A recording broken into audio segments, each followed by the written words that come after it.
Let's do a little Cowboys buy or sell. Obviously, Mike McCarthy and Jerry Jones, amongst many coaches and executives that discussed and talked to media over the course of the league meetings, the NFL's annual meetings that happen in Orlando.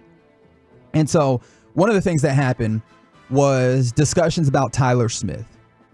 So do you buy it? Do you sell it? Let me know. Coach McCarthy talked about Tyler Smith and whether or not he would play left tackle or left guard.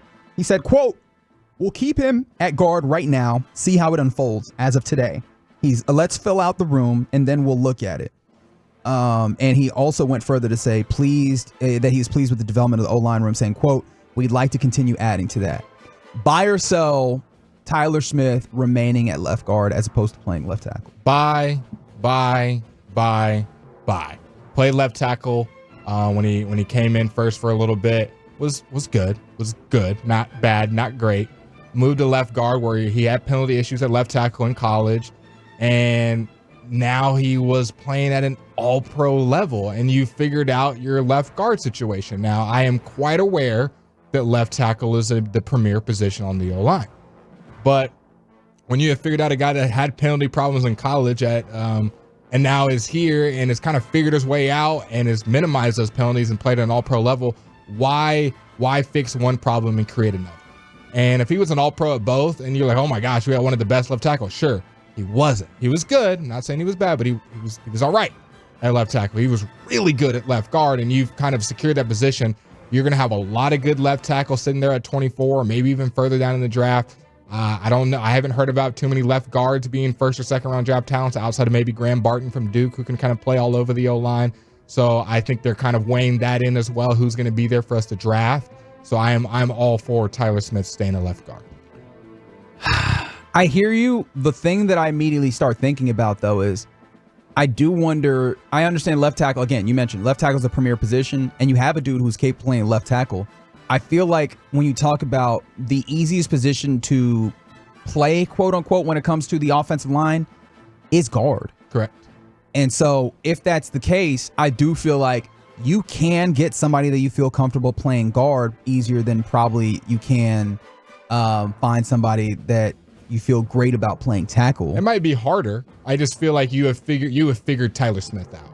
Do you want to have another thing where you draft a guy and he's not in his preferred position and you're doing musical chairs around the offensive line? And it might work. I don't think he goes to left tackle and he's just sub-average and he's just a terrible tackle. He might still be good, but now... Well, we've already seen him play left tackle in his rookie season, and he was good at it. He was good. Yeah. But I don't think either is a bad option. That's the good part you're in with Tyler Smith being such a good player. I don't think either is a bad option. I just like him more at guard.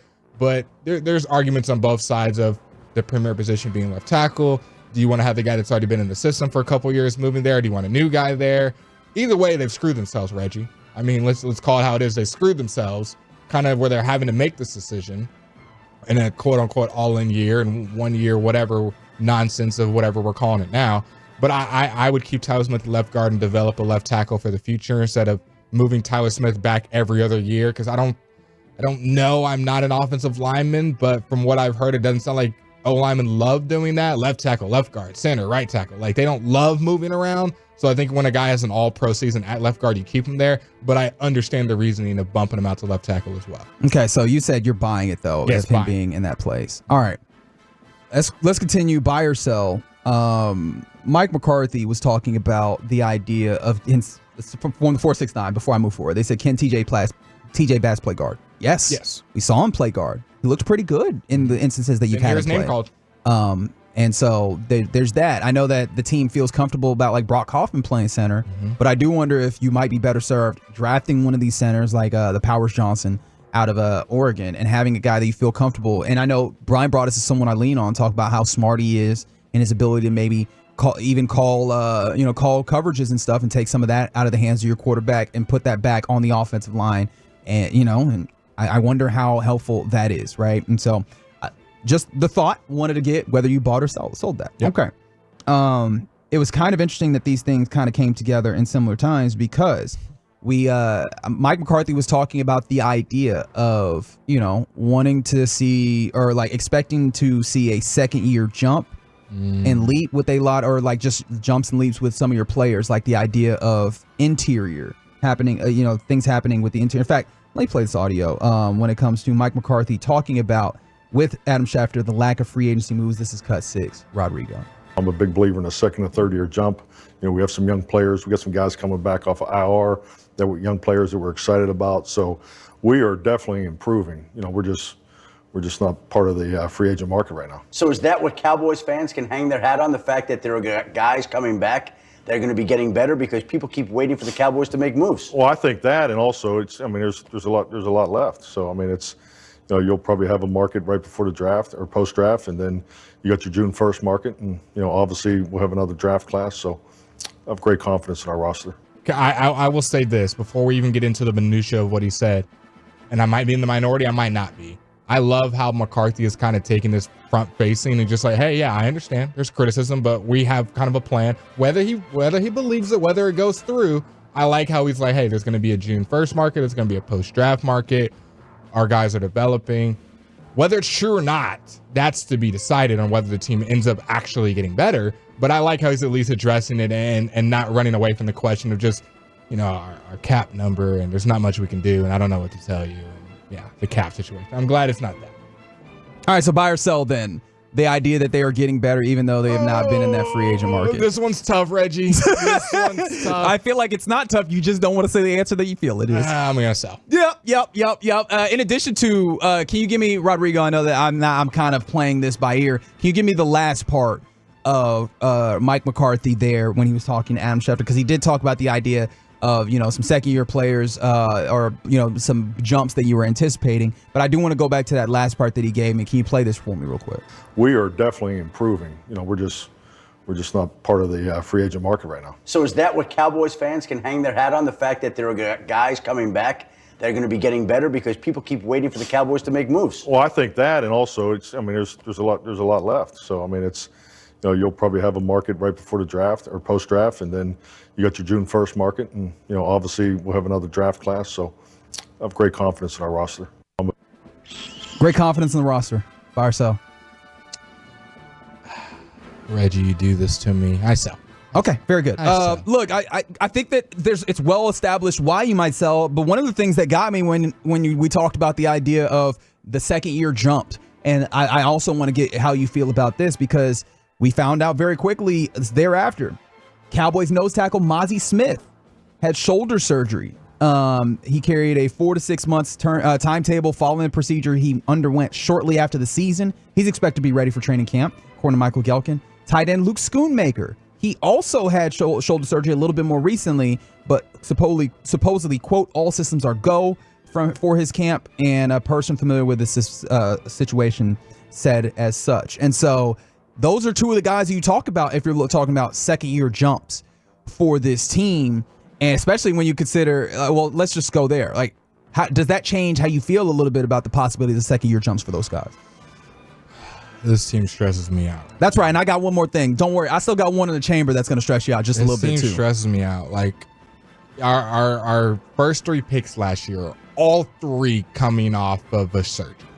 You just named the other 2, and if people forgot, Overshown is coming off a torn ACL. Right. So your 3 top picks are all coming off surgery with a more depleted roster. That is objectively correct. A more depleted roster. You did not sign more guys than you brought back. So now they have an even bigger hole to fill with guys that were rookies and either didn't play well or hurt or both. Yeah, I'm not confident. I'm hopeful. I would love for it to happen, but the confidence is like at a 2 out of 10. I mean, how could you be confident when you haven't seen anything? That's blind faith. Sure, you can be faithful and hopeful just because it's the Cowboys and you think all is well, but just based on things that we've seen in front of our own 2 eyes, no. Oh no. Did you see the money that Jonathan Hankins got paid to go play with the Seattle Seahawks? Reggie, I don't know what the plan is. I truly don't. At this point, let's just full rebuild. Let's full rebuild. All right, for those that did not see what defensive tackle Jonathan Hankins, nose tackle in fact, got paid for a 1-year deal with the Seahawks. 1 year, $2.05 million with $300,000 guaranteed. Buy or sell this team seemingly being all in on Mazi Smith breakout season? Going to be positive Going to put on my positive poly hat. Bye. Mazi Smith has a breakout year. Eats some peanut butter sandwiches at night. Gets back up to weight. Shoulder surgery gets him right. He gets off the ball quickly. And we don't even think about the deep of the tackles that left. And that took every part of my positive polyness to say. Yeah, what's crazy is that happened yesterday. You probably already talked about it a little bit over the course of the day and today. But I was like, yo, that seems like a big vote of confidence in Mazi Smith. And then I find out literally the next day, which is today, oh, wait, he had a shoulder surgery. So, I mean, look, it might be that the shoulder healed up perfectly and he's ready to get out here and do the things that is necessary. It just adds another question mark on what is a dude who feels like he's had some question marks. Look, there's so many questions around this team, and they don't have enough of the things that we think can answer them, including draft picks. And so, wow, Cowboys really making it tough on us out here. Really making it tough on us to believe what you got going, or just to buy the things that you're selling. If you're a girl listening right now, or a guy, I was like, where are we going with this? Okay. And your man and or woman says that I'm a Cowboys fan, keep them. Because they are loyal. They are loyal. Because if what we're having to go through right now, and I understand it could be worse. I could be a Commanders fan and have 3 wins every other season. This is almost worse, guys. Of just purgatory of above average play with no light at the end of the tunnel. So if your partner's a Cowboys fan, that's a loyal one. Lock them down long term. Because the Cowboys won't do it for sure. Wow, the sneak in there. That's all I got to say. He's got bars for you, Cowboys. Blake is telling people to check on your Cowboys fans, on your fellow Cowboys fans. They ain't doing well. Give them a hug. Check on your friends. Make sure that they're okay. That's a little Cowboys buy and sell, just with some of the things that we saw from your Cowboys at the league meetings, annual league meetings in Orlando.